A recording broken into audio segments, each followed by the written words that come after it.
23 व बविया के 16 नगर सेवकों के पदों को निरस्त करने हेतु याचिकाएं दाखिल। भाजपा के नामांकनों में शामिल किए गए दस्तावेजों में कमियां तथा बविया के प्रत्याशियों के अवैध निर्माणों व आपराधिक पृष्ठभूमि बनी याचिका का आधार। नमस्कार दर्शकों, मैं हूं कोमल गुप्ता और आप देख रहे हैं खबरें पूर्वांचल न्यूज।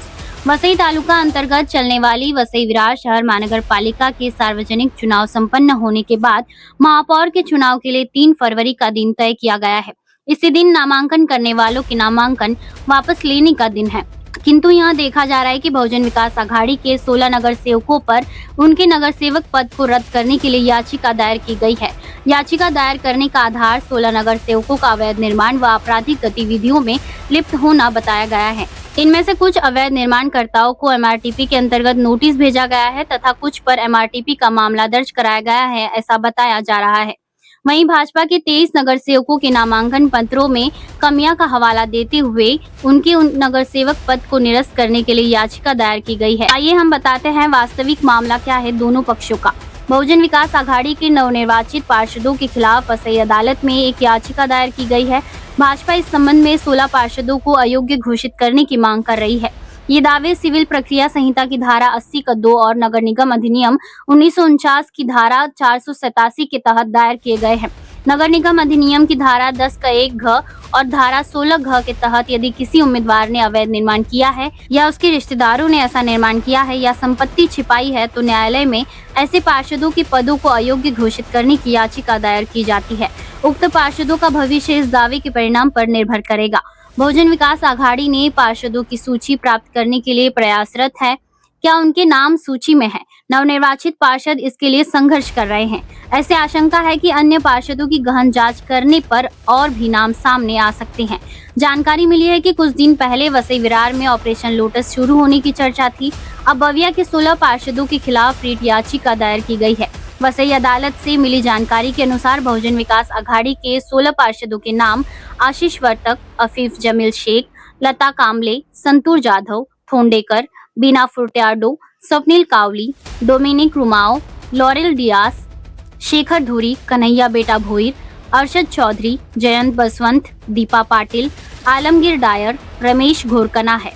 अब इन सभी पार्षदों को कानूनी कार्रवाई का सामना करना ही पड़ेगा।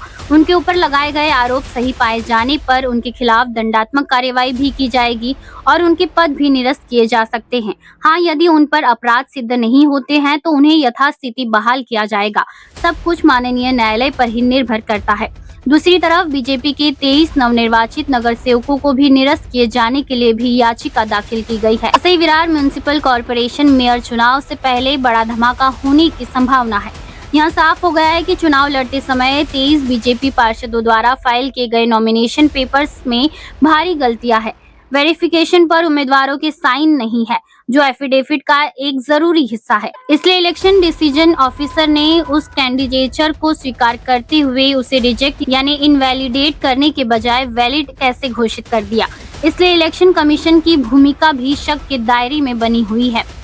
नॉमिनेशन पेपर्स जमा करते समय इलेक्शन प्रोसेस में एफिडेविट सबसे जरूरी होता है और वेरिफिकेशन जो एफिडेविट का एक जरूरी हिस्सा है उस पर उम्मीदवारों यानी डेपोनेंट के साइन नहीं होते हैं। चूंकि वेरिफिकेशन पर डेपोनेंट के साइन नहीं है, इसलिए उनके द्वारा दिया गया एफिडेविट मान्य नहीं है, इसलिए एफिडेविट वैलिड नहीं है।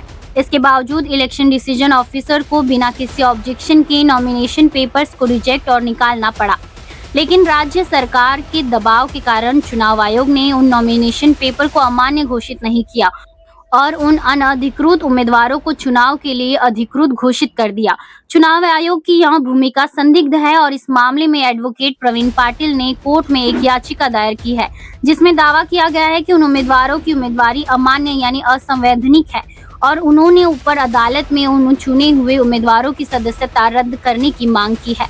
इन बीजेपी पार्षदों में रीना उमाकांत वाघ, सानवी संजोगी अंदे, रवि श्री गोपाल पुरोहित, जितेश हरिश्चंद्र राउत, गौरव वसंत राउत, संजना गणेश भाईडे, दर्शना अनिल त्रिपाठी, मेहुल अशोक शाह, हितेश नरेंद्र जाधव, नमिता प्रीतेश पवार, जितेंद्र मनोहर पाटिल, रसिका राजेंद्र ढगे, मनोज गोपाल पाटिल, मीरा निकम, बंटी तिवारी, गणेश बालकृष्ण पाटिल, हेमलता सिंह, ख्याति संदीप धरत, गंगेश्वर लाल श्रीवास्तव, अपर्णा पद्माकर पाटिल, महेश सदाशिव सरवणकर, निम्मी निपुण दोषी, प्रदीप पवार।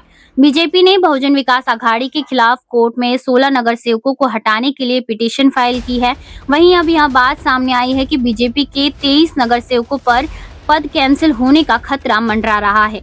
एडवोकेट प्रवीण पाटिल ने वसई कोर्ट में एक पिटीशन फाइल की है, जिसमें कैंडिडेट्स, रिटर्निंग ऑफिसर और स्टेट इलेक्शन कमीशन को पार्टी बनाया गया है। ऐसे ही एक केस में हाई कोर्ट ने 2018 में एक ऐतिहासिक फैसला देते हुए कैंडिडेट्स की मेंबरशिप इस आधार पर कैंसिल कर दी थी कि वे वेरिफिकेशन पर उनके सिग्नेचर नहीं थे।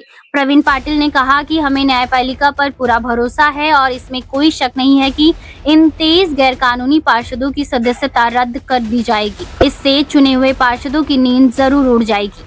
जबकि यह मामला न्यायालय में प्रविष्ट है, तो इस पर किसी भी प्रकार का अंदाजा लगाना या अनुमान लगाना अनैतिक है। लोगों का अनुमान है कि यह बहुजन विकास आघाड़ी के 16 नगर सेवक और भाजपा के 23 नगर सेवक निरस्त कर दिए गए तो नगर सेवकों के निकटतम प्रतिद्वंदियों को नगर सेवक घोषित किया जाएगा या संपूर्ण चुनाव ही निरस्त कर दिया जाएगा, क्योंकि नगर सेवकों के चुनाव 1, 2, 4 का नहीं बल्कि थोक में निरस्त किए जाने वाला है। वहीं भारतीय जनता पार्टी के कई नेताओं का यह मानना है कि यदि उनके नामांकन पत्रों में कमी थी तो उसकी जिम्मेदारी चुनाव आयोग में कार्यरत अधिकारियों की है, न कि उस समय उम्मीदवारों की थी। पुनः यह बता दें कि बविया नेताओं का कहना है कि राज्य सरकार के दबाव में चुनाव अधिकारियों ने भाजपा उम्मीदवारों के नामांकन को रद्द नहीं किया था। यही कारण है कि सभी वसईकरों की नजरें न्यायालय के निर्णय पर टिकी हुई है। बहरहाल ऐसी खबरों के लिए बने रहिए हमारे साथ, देखते रहिए खबरें पूर्वांचल न्यूज।